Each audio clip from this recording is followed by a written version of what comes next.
Good morning. Good morning, everybody. So we are holding on Daf Tes Zayin Amud Base.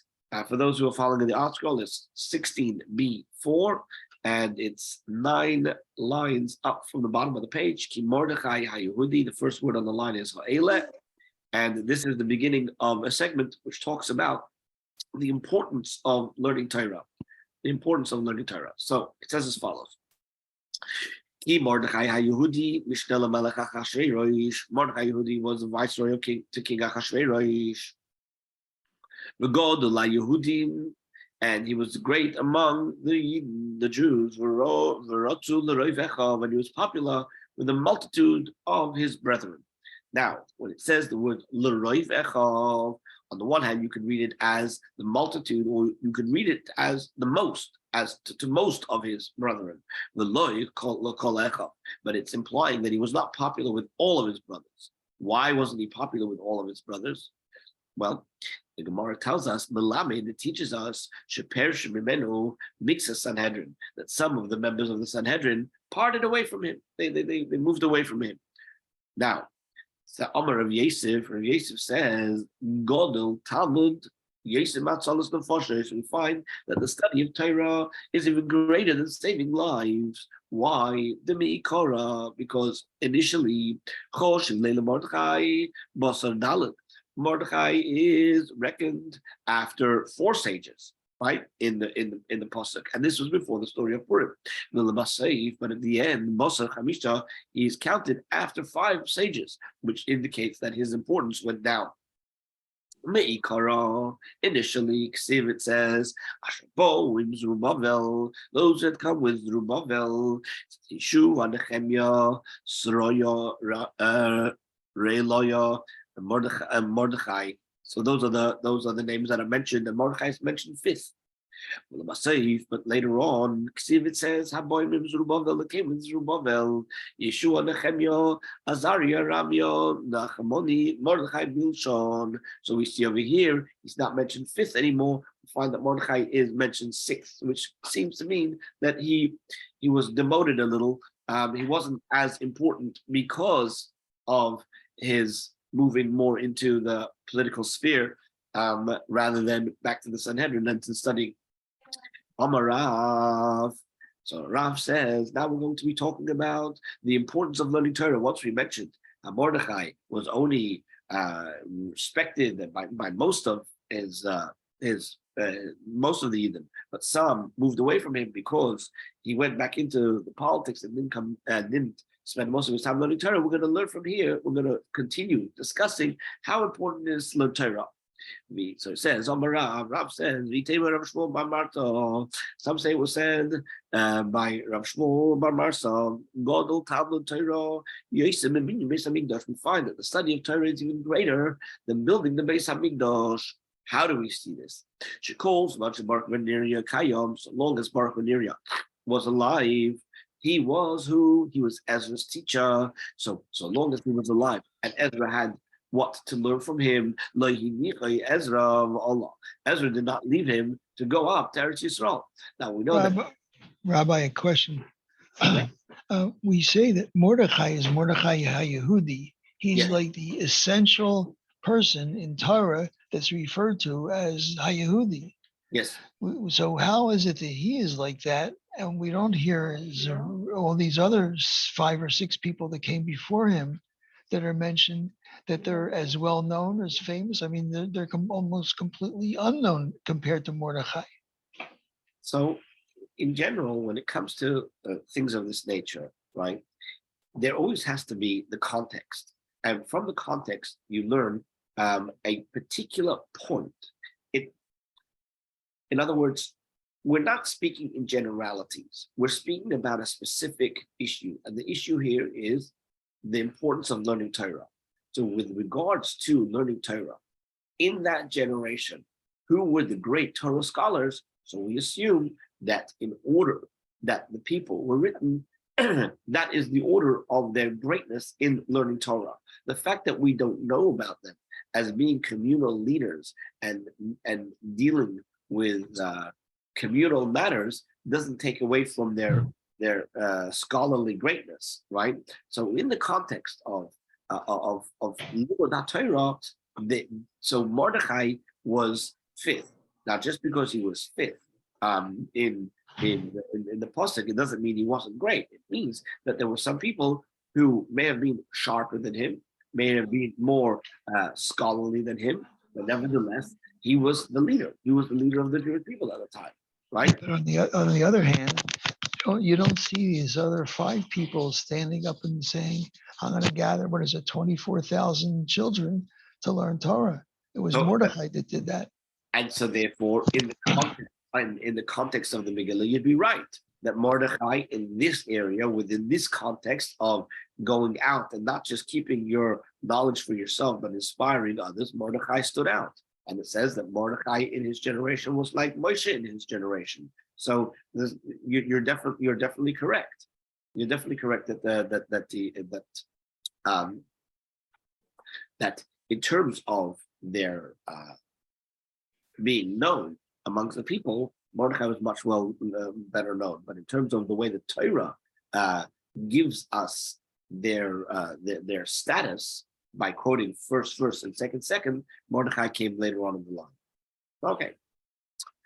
So now we find that Ezra, although Ezra was someone who very much wanted that everybody should migrate back to Eretz Yisrael and they should go and build a basic Mikdash. Nevertheless, so long as Baruch ben Neriah, who was his teacher, was alive in Bavel and was unable to go up, so Ezra stayed with him to learn Torah, which shows us that learning Torah is even greater than the building of the Beis Hamikdash.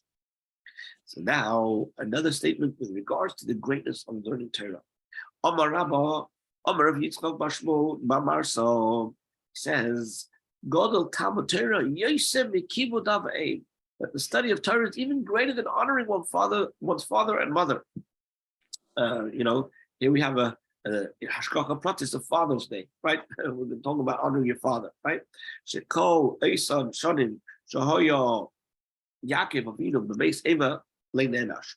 For all the years that Yaakov spent in the academy of Shem and Eber, he was not punished, even though that during that time he failed to honor his parents. Now, Rabbi, yes, I wanted to say that it's a little contradictory, because what do you learn in Torah? You learn to honor your father and mother. right. But So why do they say that it's more important? So, That's what you're learning in Torah. Right. But what we're saying is that in terms of which is greater, right?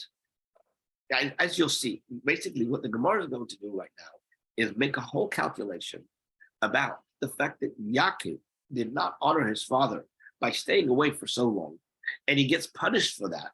But what we find is that the 14 years that he spent studying Torah, for those 14 years he wasn't punished. And since we find that he isn't punished for those 14 years, it must mean that the Torah offered a protection, that the Torah offer was such a great cause, right? To sit and learn was such a great cause that Hashem overlooked the fact that he didn't, during those years, contact his father. So that's what the Gemara is saying. It's not coming to minimize honoring your parents. It's coming to say that when a person is engaged in the study of Torah, it has a great merit, which can even cover over and save you from being punished if you, during that time of learning Torah, failed to properly fulfill the mitzvah of Kibbud Ha'Ma'ed.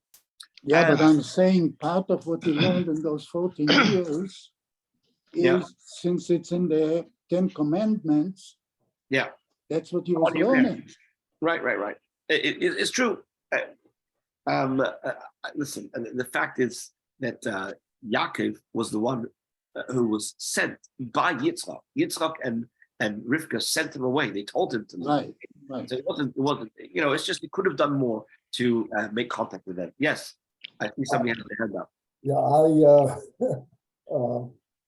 Ben kind of asked the same question or raised the same point that I was, that how do you evaluate the comparison of learning Torah versus Kibbutz B'Aim, you know, it's deraisa. It's clearly stated in the Torah. So how can we suggest even that there's something that's you know, that there's something that's more valuable than doing a mitzvah from the Ten Commandments, as Ben pointed out. Well, you'd have this question every morning when you say Elu Devarim, which is a Mishnah from Peah that we say every morning. It says, you know, these are the things that you have, the fruits in this world, and these are the things that the fruits are in the world to come. And it starts listing all the things. And one of the things is Kibbutz Avim. But then at the end of the list, it says, the Talmud Torah Keneged Kulam.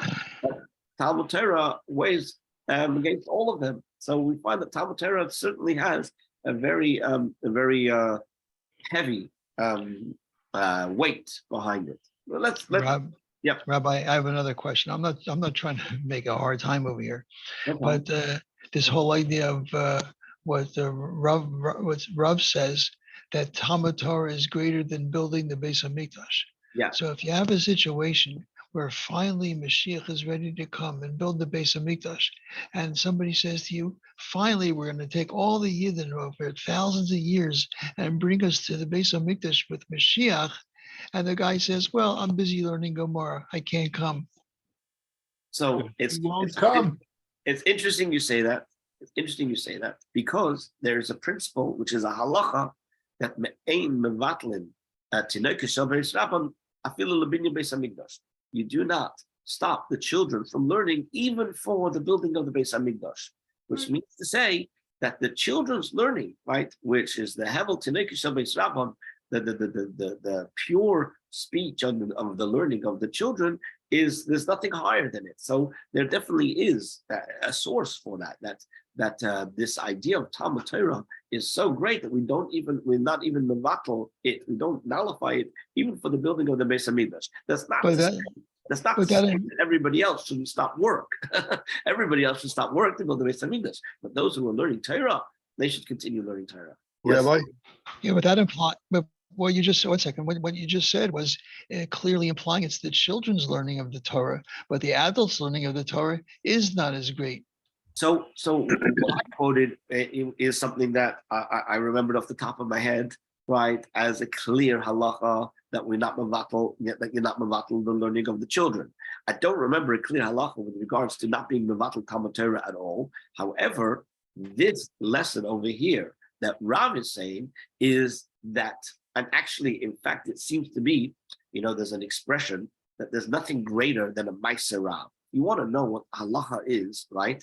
There's one thing to read a discussion in the Gemara or in halacha. It's another whole level when you see that one of the Amoraim or the Tanaim actually acted that way, right? When they acted that way, or if a Navi acted that way, that is the greatest symbol that this is the halacha, right? So if we see the Gemara mentioning that Ezra, right, actually lived this way in the fact that he didn't go up to build the Beis Hamikdash, so long as his teacher Baruch ben Neriah was alive, right? Because he had to learn from him. So that shows us that yes, Talmud Torah is it supersedes even the building of the Beis Hamikdash. So that's that. It seems that from this Gemara that would indeed be the case. So therefore, the yeshivas that are all sitting and learning day and night Torah, they would not stop learning that Torah to build the Beis Hamikdash, but everybody else of the Jewish people would. Rabbi? Yes. Okay, based on what you're saying, I'm also curious to know, will Gentiles be involved in building the Beis Hamikdash? That's a good question. There's different discussions as to how the Beis Hamikdash will be rebuilt. There are opinions that it will come down rebuilt already from Shemayim. There are others that say that no, we will be involved in building it ourselves. I don't believe, right, that the Jewish people today, as soon as we receive the instructions to build the Beis Hamikdash, would leave anything not done so that was even room for a non-Jew to offer to be involved in the Beis Hamikdash. I think everybody would be so excited to get involved that there would be nothing left for the non-Jews to be involved in. However, the question is whether we would accept any of the gifts that they offer for the base of English, and I think the answer is that we would, as it was done in the past. We accepted from Herod or others that we accepted the gifts that they sent. When Shlomo Melech built the base of English, he got many contributions from the Gentile nations surrounding. So the answer is we would accept their gifts, but I think in terms of the actual work, I think the Jewish people would do that themselves. They wouldn't give it over to somebody else. All right. We hope, Rabbi. Right, as Hashem, maybe speedily in our days. Okay, so now here we're going to bring a proof. We're going to bring a proof that Yaakov wasn't punished for the 14 years that he was in Shem and Eva. For this, we need an accountant. Okay, if anybody here is an accountant, we need an accountant to keep track of all the numbers. Here goes. Amamar, we learned before. It says as follows. Lama Nimu. Here we go with the 17a. Why were the years of Yishmael counted in the Torah? In other words, when we are talking about our history, it makes sense to mention the years of each of the people who we mentioned. It's part of our history, part of our chronology. It's important. But why is it important for the Torah to mention how old Yishmael was, right? Why do we need to know that, how old Yishmael was? Says the Gemara, the reason why the Torah mentions the age of Yishmael, how long he lived, is in order to calculate through them the years of Yaakov. As it says as follows: these are the years of Yishmael that he lived. 137 years old. So that's how old he was when he died. And you'll see why it's important to know that he was 137 in order for us to be able to calculate the life of Yaakov. We'll see. Kabo Kashish Yishmael Yitzchok. How much older is Yishmael than Yitzchok? We'll start from the beginning. How much older is Yishmael from Yitzchok? 14 years. Yishmael was 14 years older than Yitzchok. How do we know? It says, Avraham ben Shmoinim Shana V'Sheish Shanim the Leves Hagar Yishmael LaAvraham. That Avraham was 86 years old when Hagar bore Yishmael to Avraham.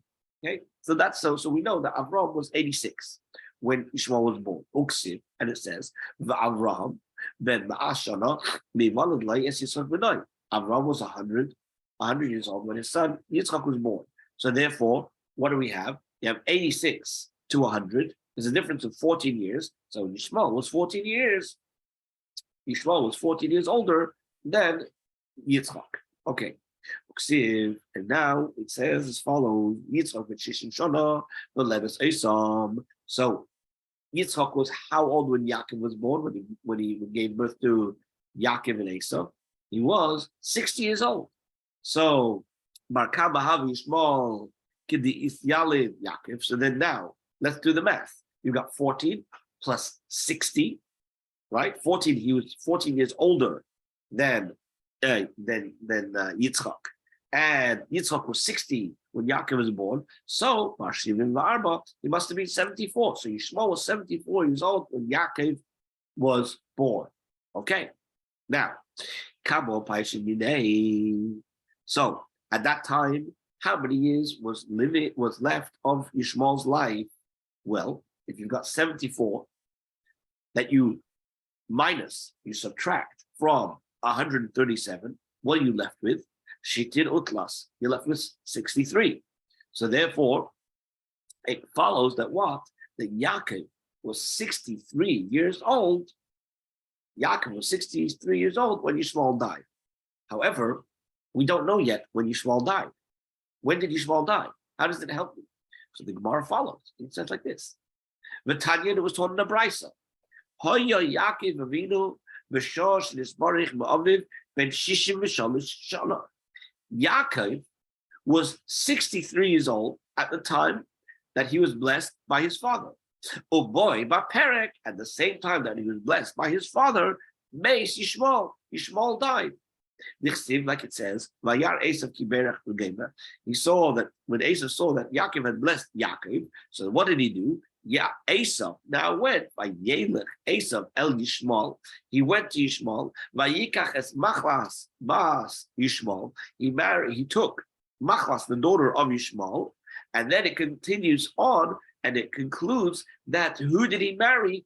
Achos Nevoyas, the sister of Nevoyas. So why does it say that he took Machlas, the daughter of Yishmael, and then go on to say that he married the Bosmas, the sister, the sister of Nevoyas? So he says, from the implication that the Torah says that it was the daughter of Yishmael, do I not already know that she was a sister of Nevoyas? So why does the Torah identify Machlas with her relationship to Nevoyas? Says the Brisa, the Lamed, it teaches us Yishmael Umeis, that Yishmael gave her over to be betrothed to Esau, but then he died. We see on Nevoyas, then Nevoyas, her brother, gave her over into marriage. So what do we have over here? We have over here a few stories that we're kind of piecing together. We have the story of Yitzchok receiving his brachos from Avraham, right? Excuse me, I take that back. We have Yaakov receiving his brachos from Yitzchok. At the same time, Esau decides, at the very same time, when Yaakov was 63 years old, Esau decides to go get married to his cousin, his cousin, right? From his uncle Yishmael, right? He goes to marry Machlas, who was his cousin, the daughter of Yishmael, right? And at that time, from the way the pasuk is describing this marriage, it seems that Yishmael died at the same time. So what do we have over here? So we have over here that the death of Yishmael was at 137, right?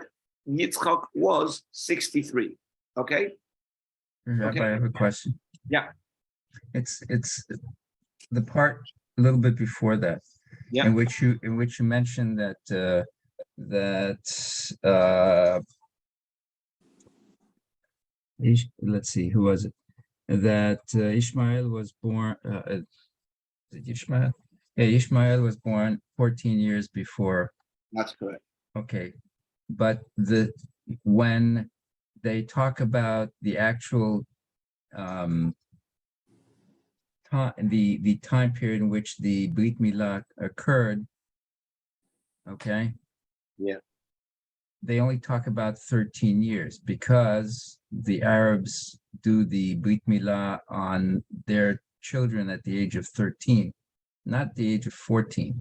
right. So I'm trying to understand what's going on between in terms of these numbers. Right. So it could be the way I would understand it, based on the previous Gemaras that we had, where we had the whole calculation between Nebuchadnezzar and Belshazzar. They were trying to figure out all the years of the years of Daniel and Yirmiyahu.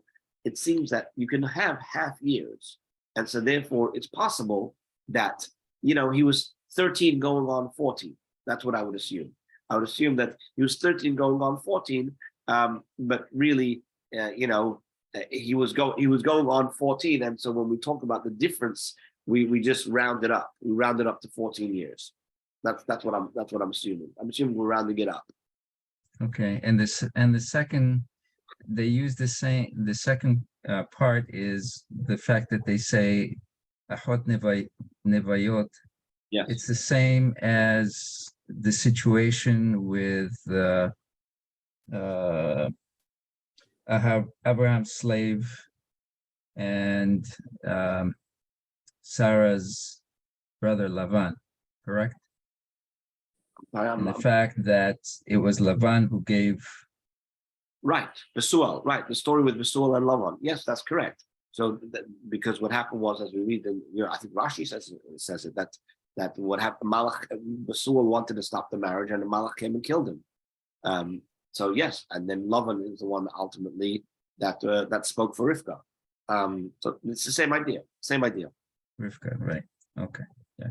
So ultimately, what do we have? We have like this.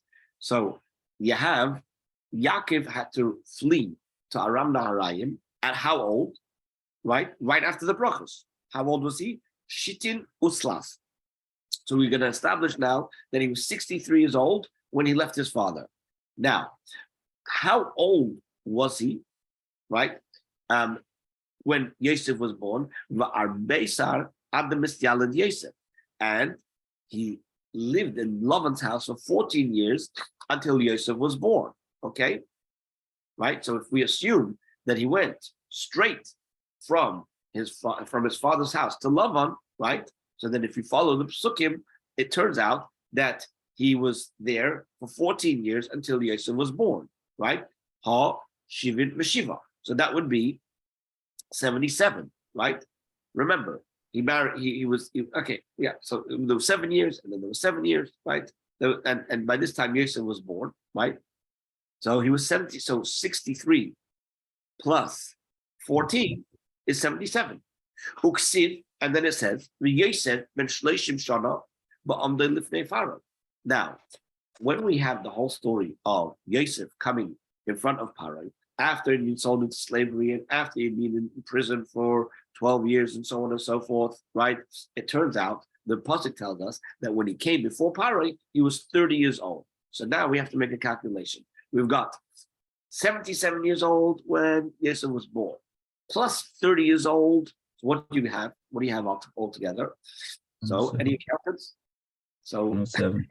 if you're not an accountant, the Gemara tells you it's 107. So now, when Yosef is standing in front of Pharaoh, how old should Yaakov be?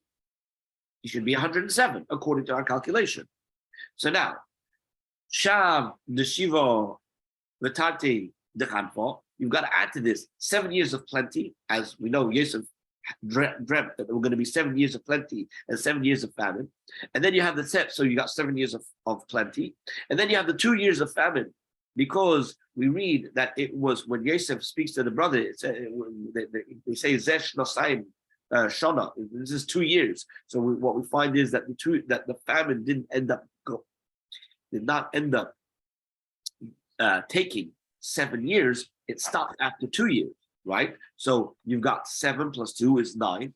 So if you've got one, what did we say? We've got 107 plus another 9 years, then you should have 116 years of Yaakov's life when he arrived to Mitzrayim, because at the end of the second year, right, when at the end of those 2 years of famine, that's when Yosef reveals himself to the brothers, and he sends up for his father to come down to Mitzrayim, and he comes down to Mitzrayim. So we have ultimately, based on this whole calculation, from 63, and then 77, and then 107, and then these extra years, we've got ultimately 116. However, what does it say in the pasuk when Yaakov comes and presents himself to Paroi? Paroi said to Yaakov, how many years have you lived? What does Yaakov answer? He doesn't say I'm 116. Yaakov said to Paroi, the years of my sojourns have been 130 years. So now, l'chayra, how does this pasuk match up with our calculation? Shouldn't there have been 116? There's 14 years missing, right? 130 minus 116 is 14 years. So what happened to these 14 years? Says the Gemara, from here we learn that what? For 14 years, he was studying in the yeshiva of Shem and Ever. Between his time that he left the house of his father until he came to Lavan's house, he spent 14 years first in the house of Shem and Ever to learn Torah. And these years, they were not counted in the calculation. They were not included in the calculation. So now, the Gemara is going to prove its deduction is correct from a brisa. You see this in a brisa. The Tanya was taught in a brisa. It says, Yaakov was in the way in the academy of Aver for 14 years. Aver Mace, then when Aver died, Aver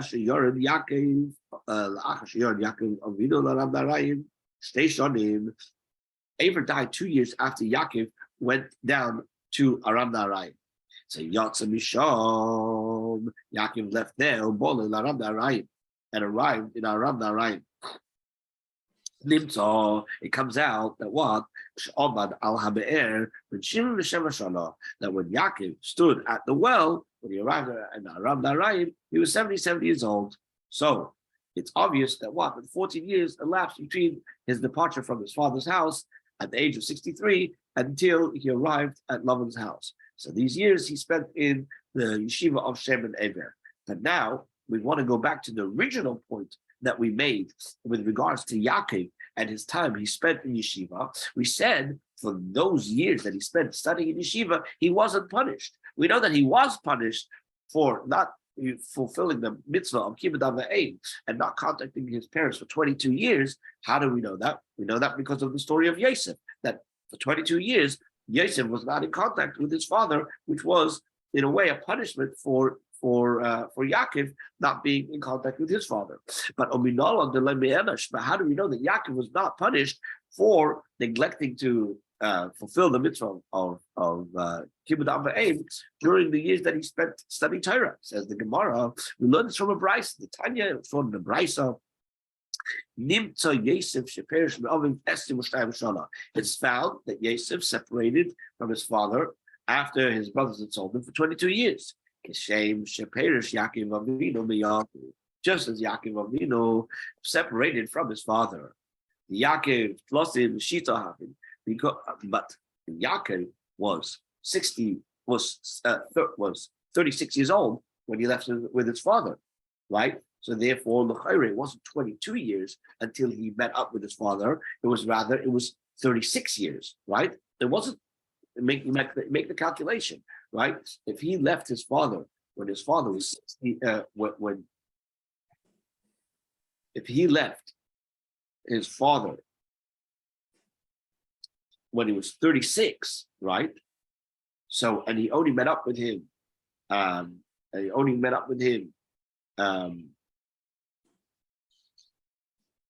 14 years later.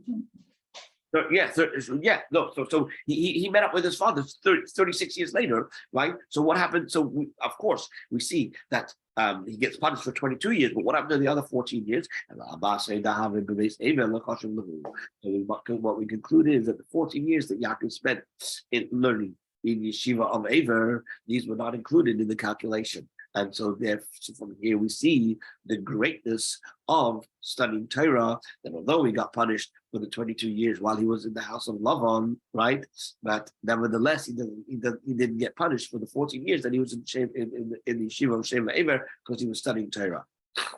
So now, Frank the Gemara, Soif, the base Lavan, Esesh Nahava. At any rate, why would he be punished for 22 years?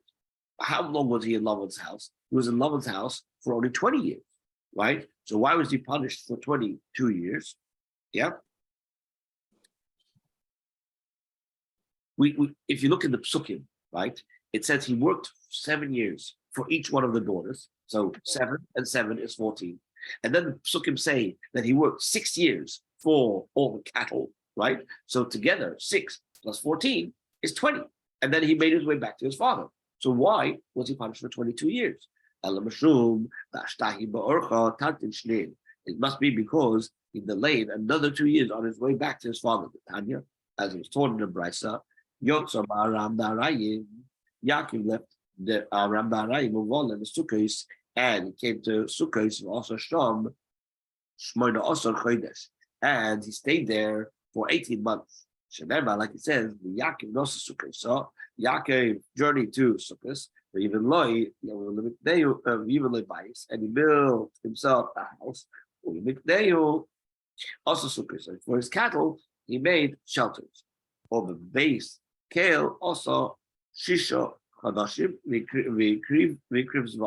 and in Beis El, he stayed 6 months and he brought sacrifices. So we see that on his way back, he delayed and he stopped in Sukkot and in Beis El altogether a sum of 2 years. And because those 2 years he didn't rush back to honor his father, so that's why he was punished ultimately with 22 years of being separated from Yosef, not knowing what happened to Yosef. And that is the end of this parak, Megilla Nikras. So, any questions before we go any further? Meaning, when I say further, I mean we're going to start doing a bit of chazara on the first parak.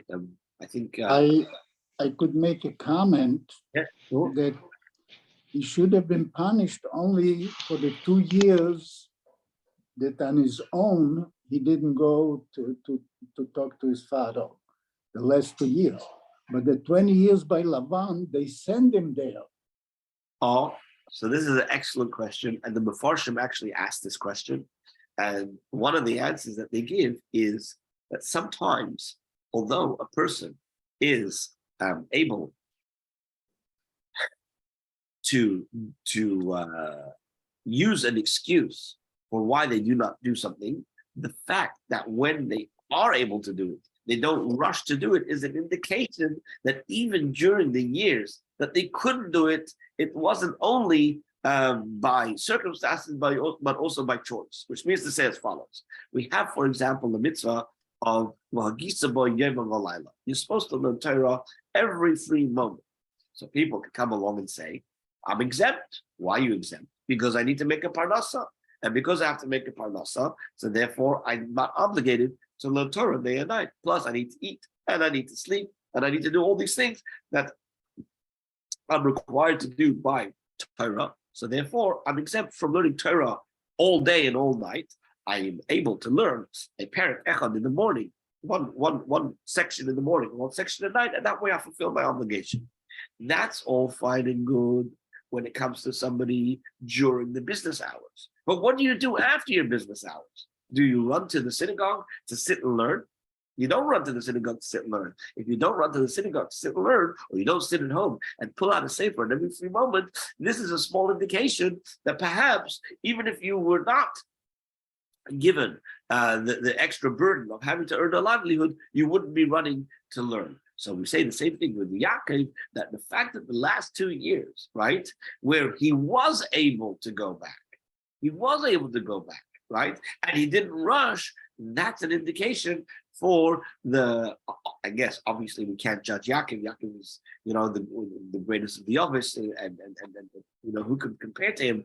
But in terms of the lesson to be learned, that we say that Yaakov on his level didn't act in a hastily way to return to his father, which was a bit of an indictment for him also for the years prior, the other 20 years, where it was no fault of his own that he couldn't go back. Nevertheless, he gets the two last years indicate on the first 20 years. That's how the Mefarshim answer your question.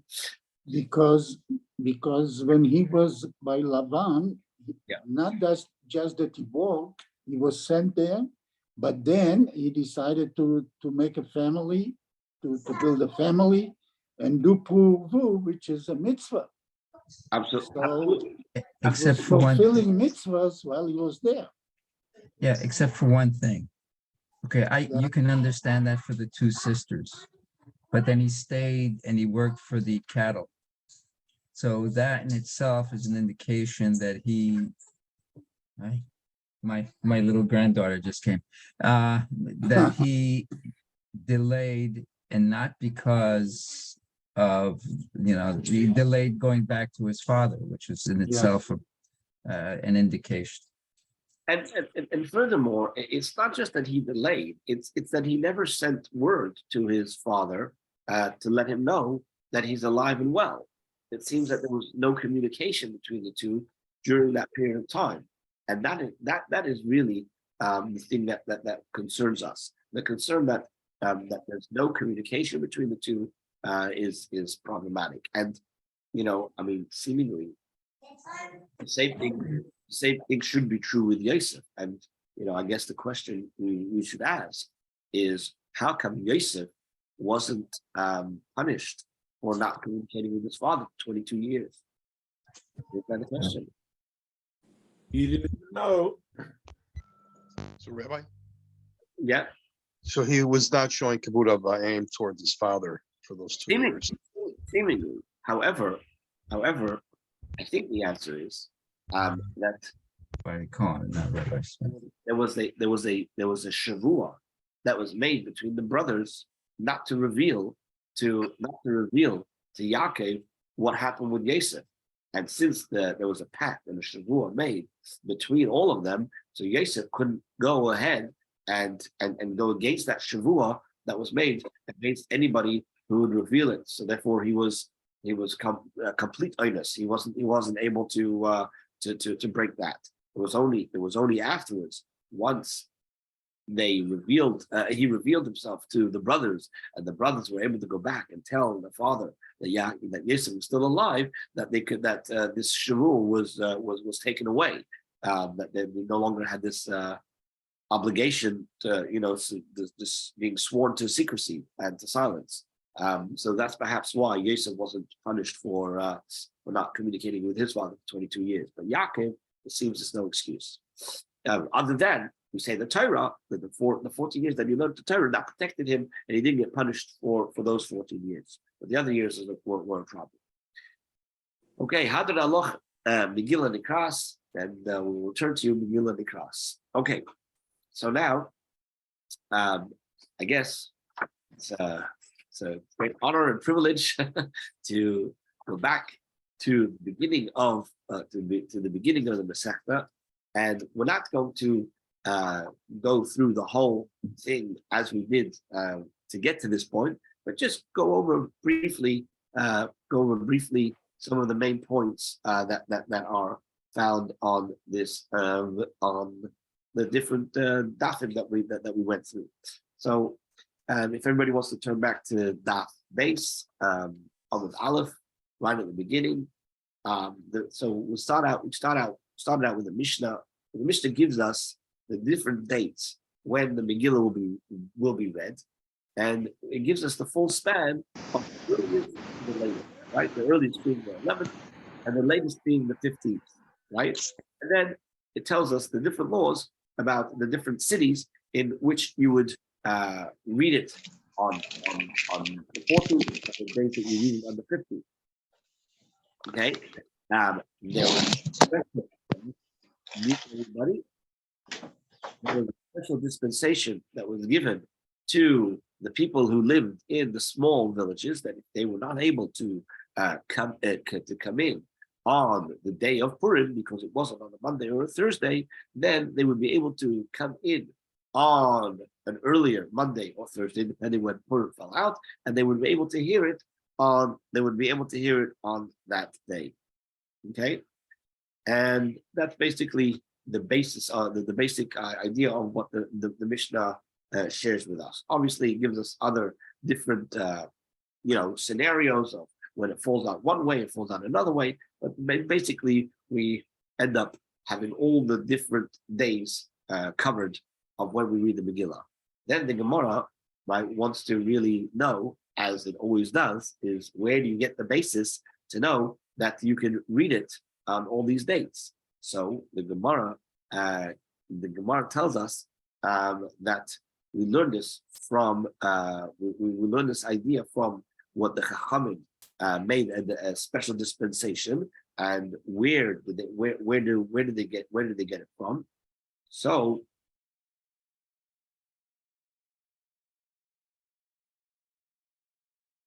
they get it from, we said, from a pasuk in the Megillah. What was a pasuk that was quoted as a source to be able to determine? It says L'kayim es yimei hapurim ha'eleh bismanehem, and because it uses the plural of bismanehem, so that tells me that there are a number of times when it's going to be read. And the Gemara challenges that, but ultimately it accepts that answer that there's zmanim, and zmanehem, which comes to include all the different dates that we could read the Megillah. Okay, so then the Gemara continues to discuss these different dates, and asks the question, what about making it a little bit later? We've mentioned from the 11th until the 15th, but why can't you do it a day after? So the Gemara uses the words of the pasuk. It says lo yavor, and it shall not pass, and that is what tells us that you cannot go any further. You cannot go any further than the 15th, right? Okay. Any comments so far?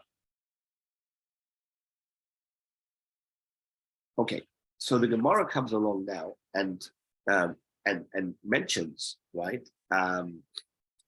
This is already towards the bottom of the Amud. It says Amar Rav Chana, Amar Rav Yechanan, that this Mishnah is actually a Mishnah that goes and is established in accordance with the opinion of Rabbi Akiva, although it's anonymous. What the idea of an anonymous Mishnah is, there are times where Rabbi Yehuda Anasi would make a Mishnah and not mention whose opinion it is, right? So it's anonymous, but we have to figure out who it is, and we say that it must be Rabbi Akiva because Rabbi Akiva is the one who derives the laws from each one of the forms of the words, Zman, Zmanim, and Zmaneim. But the Chachamim, right, he says that the Chachamim disagree with Rabbi Akiva, and they say one can only read the Megillah in its proper time, specified by the verse, which would be the 14th and the 15th. So the Gemara raises an objection to that, and tries to determine, right, because of the next Mishnah that we find in the Masechta, it seems to be that Rabbi Yehuda, right, Rabbi Yehuda that was mentioned in the next Mishnah, who seems to be in accordance with Rabbi Akiva, but then ultimately it can't be in accordance with Rabbi Akiva. But we ultimately resolve that that this whole question that we had on who the authorship is based on a faulty version of what Rabba Bar Chana Amar Rabbi Yechanan was, and ultimately we resolve that one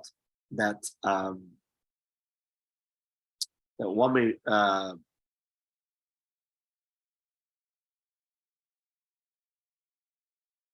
that our Mishnah does go in accordance with Rabbi Akiva, who disagrees with the Rabbanim. Okay, that's I think what we discuss on Amud Aleph. Then we go on to Amud Beis, and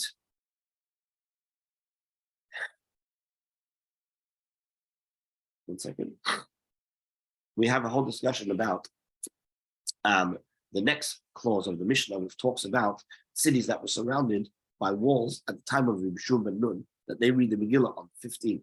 So we ask, how do you know that it's how do we know that that the walled cities read the Megillah on the 15th? So we say we learn it from a pasuk. What's the pasuk? The pasuk says, "Alkein haYehudim haprozim hayeshim ba'arei haprozim." Therefore, the Jews of unwalled places who dwell in unwalled cities make the 14th day of the month of Adar a day of gladness. So, since the pasuk explicitly says that the unwalled cities celebrate on the 14th, so we can deduce from that we learn that the people living in the walled cities, they read it on the 15th. So the Gemara comes up with a funny suggestion. It says, well, 1 second, just because the pasuk says that the 14th is when the unwalled cities read it, don't automatically assume that the people in walled cities read it on the 15th. Maybe they don't read it at all, right? So the Gemara obviously rejects that suggestion and says, what, read they're Jewish? Of course they should. And furthermore, it says in the Megillah that Achashverosh, right, he ruled from Haidu until Kush, which means the entire world. And the festival of Purim, we know, was accepted by all of the provinces of Achashverosh, which must have included the people in the walled cities. So therefore, we've got to say that the 14th refers to the walled cities and the unwalled cities. And the walled cities, they must have read it, right? They must have read it, and so perhaps they would have read it on the 15th. So the Gemara still challenges that, and goes backwards and forwards, basically saying that perhaps we could suggest that the residents of the walled cities celebrate Purim on both days, the 14th and the 15th, like it says in the Pasuk, right, the 14th and the 15th. So the Gemara says, the Gemara ultimately rejects all these different suggestions, and ultimately says that it's very clear from all the specifics in the Psukim that they are separate. Those who are in the walled city need to celebrate on the 15th. Those who live in the unwalled cities, they celebrate on the 14th. Okay.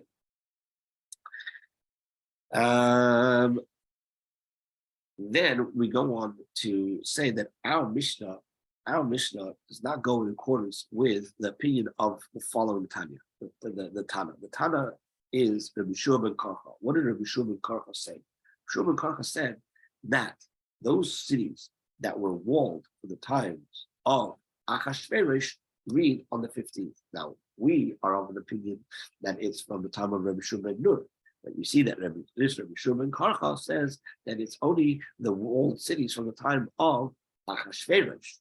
So the Gemara asks, okay, so what's the reason? What's the reason of Rabbi Shua ben Karcha that he would say it's not from the time of Achashverosh, from Rabbi Shua ben Nun, but rather it's the time of Achashverosh?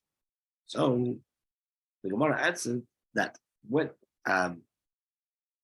it means to say, what Rabbi Shua ben Karcha's reason is that a walled city has to be like Shushan, just like Shushan was surrounded by the wall by a wall at the time of Achashverosh, and we read it on the 15th. In other words, we know from the Megilla that they read on that they celebrated on the 15th. So too, all those things that are going to be similar to Shushan, and so meaning that they were walled in the time of Achashverosh, they would read on the 15th.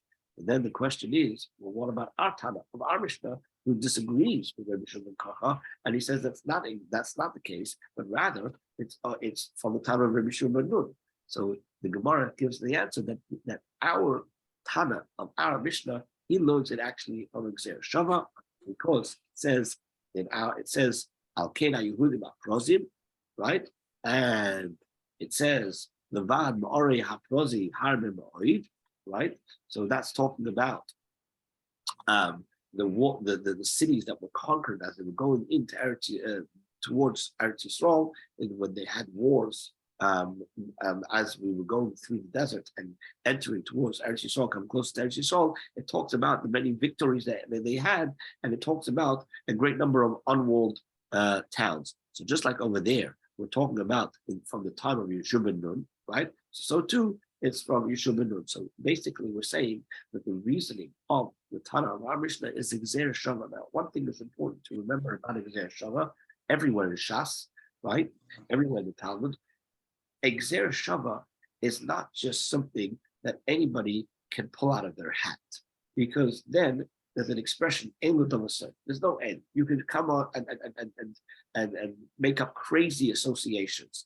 Gzeir Shava is something that has to be received as a tradition from your Rabbi. And so if you didn't receive a Gzeir Shava from your Rebbe, from your teacher, then you cannot learn it that way. Which explains why Rabbi Shua ben Karcha didn't want to learn from the same Gzeir Shava that the Tana of our Mishnah learned, because he didn't receive that tradition from his Rebbe. That's why he didn't learn it out. And I think we'll stop over here. And but Rabbi, yeah. Isn't it that Shushan was not walled at the time of Yeshua? Well, we don't know. Well, there's no record of it, because we only know about Shushan from the time of the Megilla, right? Right. So what Rabbi Shua ben Karcha was saying is that just like Shushan, right? They celebrated on the 15th because they had an extra day to fight against their enemies. So we want to come along and say any city that is like Shushan, that in the time of Achashverosh had a wall, they too should be. If they had a wall at the time of Achashverosh, they too should read it on the 15th. But ultimately, we pass in according. We decide the ruling according with to the Tana of our Mishnah, which is that it's from the time of Yeshua ben Nun. And the Gemara is going to discuss why. The Gemara discusses why, because we want to give a certain honor to Yerushalayim, and if we would have said that it goes in accordance with Shushan and things that were walled in the time of Achashverosh, perhaps Yerushalayim may not have been included because it wasn't fully walled because of the Right. destruction. They broke the wall, yeah. Yeah, how did we pick Yehoshua of everybody? How did we pick that Zman when Yeshua? So the answer is because we're talking about the Gzera Shava that talks about when Moshe Rabbeinu was leading the Jewish people. It was in the time of Yeshua ben Nun, even though Yeshua ben Nun himself wasn't leading the battles, but it was in the time of Yeshua ben Nun, who ultimately went into Eretz Yisrael and then conquered all those cities within that land. There were those, so that all the cities in Transjordan and in Eretz Yisrael that were walled in the days of Yeshua ben Nun, right? We learn from the Seder Shava, which talks about the battles that took place in the time of Moshe, which obviously Yeshua ben Nun was there at the time. That's Right. Okay. Mazel tov. Thank you, Rabbi. Yes, Thank you, Rabbi. Thank you. Thank you, Rabbi. Thank you, Rabbi.